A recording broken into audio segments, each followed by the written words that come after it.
There's a truck that used to rule American highways. You'd see hundreds of them every single day. Drivers loved them. Companies depended on them. Then, in less than a decade, they vanished. Not because they broke down, not because they were unsafe, but because someone changed a single number on a piece of paper. And that one number made an entire generation of trucks extinct in America, while the rest of the world kept driving them. I'm talking about cab-over trucks. If you're watching from Europe or Asia, you're confused right now because you see these every single day. They're just normal trucks. But if you're American, especially if you're over 40, you're having a very specific memory right now because these flat-faced trucks absolutely dominated our roads in the 70s and 80s. Freightliner made them. Kenworth made them. Peterbilt made them. They were everywhere. And then they just disappeared. So here's the question nobody asks. If cab-over trucks were so popular, if companies were mass-producing them, if they worked perfectly fine, why did America completely abandon them while Europe and Asia kept using them? The answer is going to surprise you, and it reveals something fascinating about how one small government decision can reshape an entire industry overnight. Let's rewind to 1975. You're standing on the side of Interstate 80. Trucks are rolling past you constantly. And the majority of them look weird to modern eyes. Flat front, no hood, the driver is sitting directly over the front wheels. These are cab-over engine trucks, COEs. The design is simple. Put the entire cab directly over the engine. No long hood sticking out front. Why? Because America had a law. Total truck length, from front bumper to rear bumper, including the trailer, could not exceed 65 feet. Everything counted. The trailer, the cab, the engine, all of it. 65 feet maximum. So trucking companies had to make a choice. Option 1, build a conventional long-nosed truck with a big hood. Looks cool, but that hood takes up about 6 feet. That's 6 feet you can't use for cargo. Option 2, build a cab over, no hood. That gives you 6 extra feet of trailer space. 6 feet doesn't sound like much, right? In trucking, 6 feet is massive. That's 3 extra pallets. That's thousands of dollars of additional cargo per trip. That's the difference between profit and bankruptcy. The math was simple. Every trucking company in America went cab over. Not because they wanted to, because the law forced them to maximize cargo space. But there was a secret everyone in the industry knew and nobody wanted to say out loud. Cab-over trucks were brutal to drive. First, let's talk about what happens when you crash. In a conventional long-nosed truck, you've got about 6 feet of engine and hood between you and whatever you're about to hit. Crumple zone, protection, metal absorbing impact before it reaches you. In a cab-over, you are the crumple zone. Your face is literally 2 feet from the front bumper. There's a windshield and then nothing. Head-on collision, you're the first thing that hits. Drivers knew this, companies knew this, insurance companies definitely knew this. But the 65-foot law meant there was no choice. Cargo capacity was everything. Then there's comfort. The engine in a cab-over is directly underneath you. You're sitting on top of it.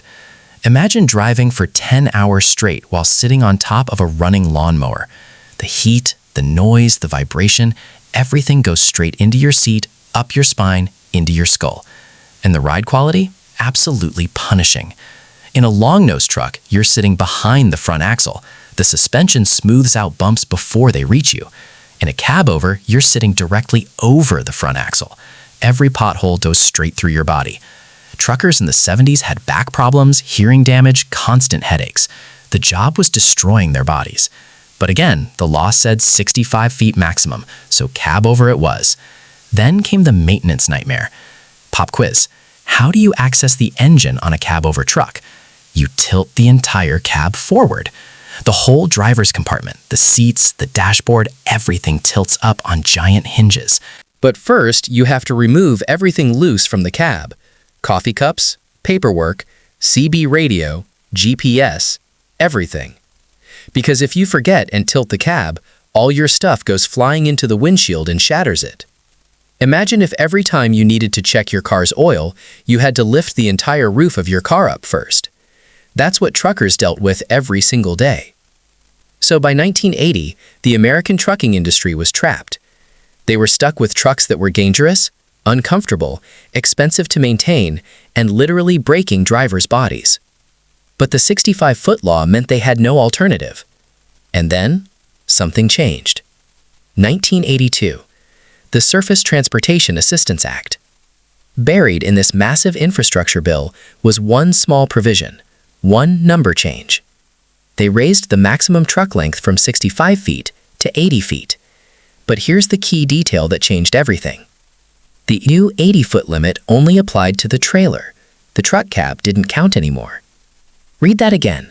The cab was now exempt from length restrictions. Suddenly, trucking companies could build whatever size cab they wanted and still have a full 53-foot trailer.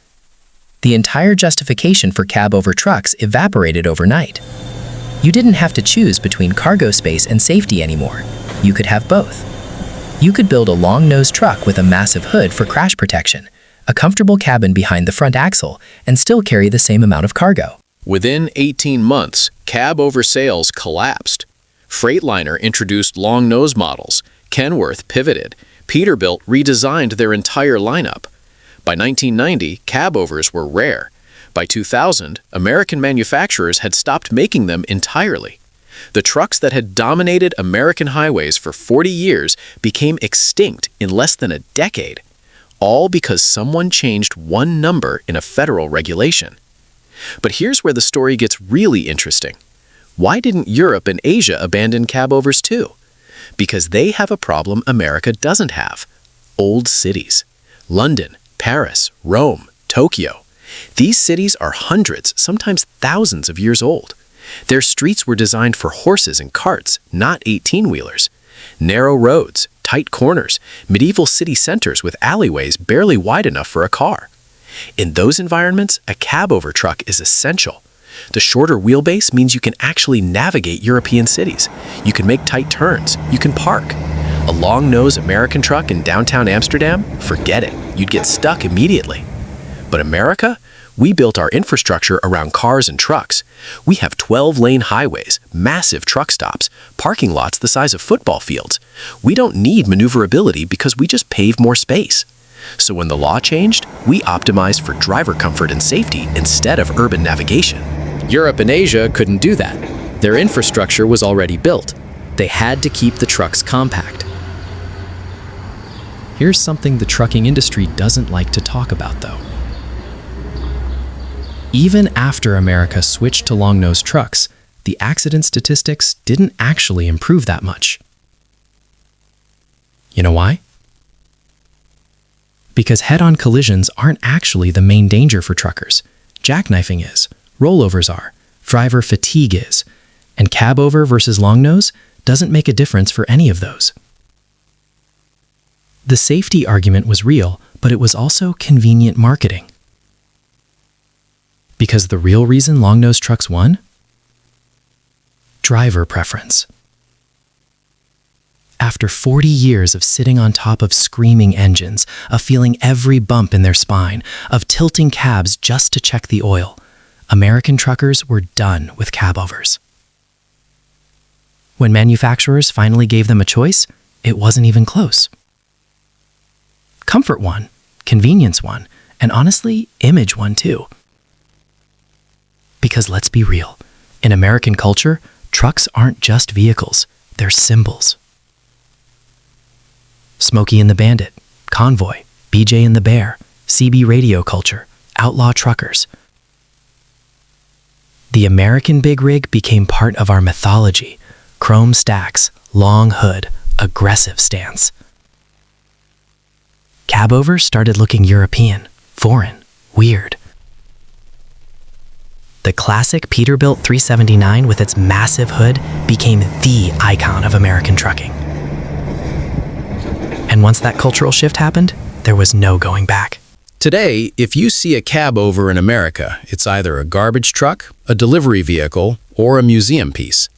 They still exist in specialized roles where maneuverability matters more than highway comfort. But on the open road, they're extinct. The rest of the world still builds them, still uses them, still needs them. But America chose a different path.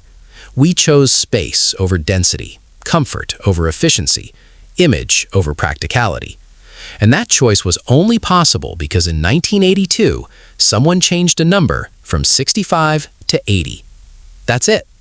One regulation change, one number, and an entire truck design disappeared from American roads forever. Here's the final twist that nobody talks about. Some veteran truckers actually miss cab-overs. Why? Visibility. When you're sitting that far forward, directly over the front wheels, you can see everything. You know exactly where your truck is. Tight loading dock? Easy. Backing up? You can see right in front of you. In a long-nose truck, you've got 6 feet of hood blocking your view. You're guessing where your front end is. Some old-school drivers say the switch to long-nose trucks actually made them worse drivers because they lost that spatial awareness. But the industry had made its choice, and the drivers voted with their wallets. Comfort and perceived safety beat visibility every time. So the next time you see one of those massive long-nose trucks on the highway, remember, it only exists because in 1982, the government decided trailer length mattered more than total truck length. That one change killed an entire category of vehicle in America, while the rest of the world kept building them. And it proves something important about how our world works. Sometimes the biggest changes don't come from innovation or technology. They come from someone changing a single number in a government document, and that number can reshape entire industries overnight. If this surprised you, hit that like button.